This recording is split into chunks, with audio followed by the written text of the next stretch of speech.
What up, YouTube? It's your boy Slayer. Today we back with another reaction video. Now, I got some about, I see some about, I did a little research, some about Trump threatening World War III and in the world. What? This is crazy right here, I ain't gonna lie. But hey, we about to get into it. Nothing but to do it. You know what I'm saying? So, into this, let's get it. Overnight, Iran responding to a new deadline from President Trump, who's threatening to bomb Iranian power plants and other infrastructure unless the Strait of Hormuz is opened by tomorrow night. Iran's Navy Command now posting on social media, the Strait of Hormuz will never return to its former state, especially for America and Israel. The response coming hours after President Trump's profanity-laced threat warning, Tuesday will be power plant day and bridge day all wrapped up in one.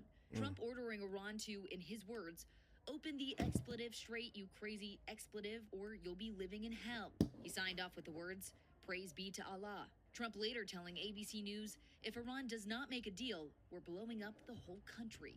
Experts warn bombing civilian infrastructure could be a war crime. For this real? could turn into more of what would be a total war. And essentially, there is no target off limits. And that is something that we've tried to avoid since the end of World War II as an international community.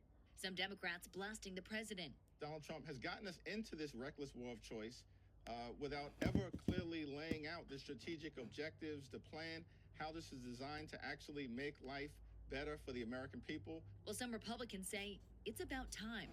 If you don't undertake the conflict, if you just step back and watch, as the Obama administration was going to do while Iran became a nuclear power and they became North Korea, we wouldn't be looking at the Strait of Hormuz. We'd be looking at what's, having Europe be at risk. The heightened rhetoric comes as we learn new details about the rescue of a U.S. airman trapped deep inside Iran. Hundreds of special operations forces carried out the nighttime raid to bring him home. One of two on board an F-15 Strike Eagle shot down Friday. The pilot was rescued in hours, but the weapons systems officer spent more than a day hiding from Iranian forces in a mountain crevice. This is an incredibly perilous situation. You've got to locate them. You've got to assess their mobility, assess their health status. Are they compromised? Are they, is there any other threats around them? It was during the mission that the colonel made a brief radio call.